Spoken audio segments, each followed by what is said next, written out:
Ticket price ಜಾಸ್ತಿ ಇತ್ತು ಅಂತ ಜನನೇ ಇರಲಿಲ್ಲ ಮೆಟ್ರೋದಲ್ಲಿ. ಅದಾದಮೇಲೆ ಬಂದು ಇಳಿದು ಇನ್ನೂ ಅರ್ಧ ಗಂಟೆ ಟೈಮ್ ಇತ್ತು. ಅಷ್ಟರಲ್ಲಿ ಹೋಗಿ ಹೈಕೋರ್ಟ್ ಹತ್ರ ಅದು ಯಾವುದೋ ರೆಡ್ ಪಾಸ್ತಾ ಇರುತ್ತಲ್ಲ, ಟೇಸ್ಟ್ ಮಾಡೋಣ ಅಂತ ನೋಡಿದೆ. ಅಮ್ಮನ ಕೇಳೋಣ ಪಾಸ್ತಾ ಹೇಗಿತ್ತು ಅಂತ. ಪಾಸ್ತಾ ಹೇಗಿತ್ತು? ಚೆನ್ನಾಗಿತ್ತು ಪಾಸ್ತಾ. ಅದಕ್ಕೆ ಕಾರ್ನು ಮತ್ತು ಕ್ಯಾಪ್ಸಿಕಮ್ ಏನು ಹಾಕಿರಲಿಲ್ಲ. ಚೆನ್ನಾಗಿತ್ತು. ನಾನು ರೆಡ್ ಸಾಸ್ ಮಾತ್ರ ತೊಗೊಂಡೆ, ನಾನು ಒಬ್ಬಳೇ ಇದ್ದಿದ್ದರಿಂದ ಅದನ್ನು ತೊಗೊಂಡೆ. ಚೆನ್ನಾಗಿತ್ತು. Not so good, not so bad. ಭ್ರಷ್ಟರೆಲ್ಲ ವಿಧಾನಸೌಧದಲ್ಲೇ ಇರೋದು ಅಂತ ಅಂಬೇಡ್ಕರ್ ಅವರು ಕೈ ಮಾಡಿ ತೋರಿಸ್ತಾ ಇದ್ದಾರೆ. ಆಮೇಲೆ ಫಿಲಮ್ ಫೆಸ್ಟಿವಲ್ ಇನ್ನೇನು ಸ್ಟಾರ್ಟ್ ಆಗೋ ಥರ ಇತ್ತು. ಸೊ ಅಲ್ಲಿ ಇಲ್ಲಿ ಆ್ಯಂಗಲಿಂದ ಫೋಟೋ ತಗೊಂಡು ಅದಾದಮೇಲೆ ಹೋಗೋ ಅಷ್ಟೊತ್ತಲ್ಲಿ ಸ್ವಲ್ಪ ಸ್ಟಾರ್ಟ್ ಆಗಿತ್ತು ಒಂದು ಇನಾಗ್ರೇಷನ್. ಆವಾಗ ಜಸ್ಟ್ ನಡೀತಿತ್ತು. ಸಾಧು ಕೋಕಿಲ ಸರ್ ಎಲ್ಲರಿಗೂ ಪ್ಲ್ಯಾಂಟ್ಸ್ ಕೊಟ್ಟು ವೆಲ್ಕಮ್ ಮಾಡ್ತಾಯಿದ್ರು. ಅದಾದಮೇಲೆ ಸಿದ್ದರಾಮಯ್ಯ ಅವರು, DK ಅವರೆಲ್ಲ ದೀಪ ಹಚ್ಚಿ ಇನಾಗ್ರೇಷನ್ ಮಾಡಿದ್ರು.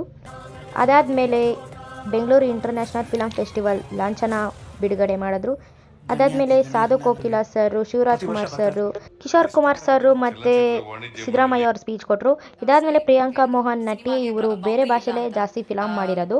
ಬಟ್ ಆದರೂ ಕನ್ನಡ ಮೇಲೆ, ಕರ್ನಾಟಕ ಮೇಲೆ ಅಭಿಮಾನ. ಇವರು ಬೆಂಗಳೂರಲ್ಲೇ ಹುಟ್ಟಿರೋದು. ಇದು ನೋಡಿ ರಶ್ಮಿಕಾ, ನೀವು ಕಲ್ತ್ಕೋಬೇಕು ಅಂತ ನಾನು ಹೇಳ್ತಾ ಇದ್ದೀನಿ. ನಾನಿಲ್ಲಿ ಬೆಂಗಳೂರಲ್ಲೇ ಹುಟ್ಟಿ ಬೆಳೆದಿದ್ದು, ಇಲ್ಲೇ ಓದಿದ್ದು, ತುಂಬಾ ಹೆಮ್ಮೆ ಅನಿಸ್ತಾ ಇದೆ.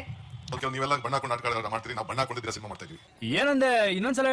ನೀವೆಲ್ಲ ಬಣ್ಣ ಹಾಕೊಂಡು ನಾಟಕ ಮಾಡ್ತೀರಿ, ನಾವು ಬಣ್ಣ ಹಾಕೊಂಡಿದ್ದೀರಾ ಸಿನಿಮಾ ಮಾಡ್ತಾ ಇದೀವಿ. ಮೇಘದಾಟು ಪಾದಯಾತ್ರೆ ಮಾಡಿದಾಗ್ಲೂ ಬರಲ್ಲ, ಯಾವುದಕ್ಕೂ ಸರ್ಕಾರ ಕೆಲ್ಸಕ್ಕೆ ಬರಲ್ಲ, ಅಟ್ಲೀಸ್ಟ್ ಫಿಲಮ್ ಫೆಸ್ಟಿವಲ್ಗಾದರೂ ಬರಬೇಕಲ್ವಾ ಅಂತ ಬೈದರು.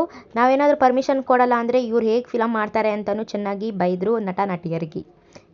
ಫಿಲಮ್ ಫೆಸ್ಟಿವಲ್ ಬಗ್ಗೆ ಇನ್ಫಾರ್ಮೇಷನ್ ಬೇಕು ಮತ್ತು DK ಅವರು ಏನೇನು ಬೈದರು ಅಂತ, ಏನೇನು ಹೇಳಿದ್ರು ಅಂತ ಬೇಕು ಅಂದರೆ ಬಯೋದಲ್ಲಿ ಲಿಂಕ್ ಇದೆ, ನನ್ನ ಯೂಟ್ಯೂಬ್ ಚಾನಲ್ ಹೋಗಿ ನೋಡಿ.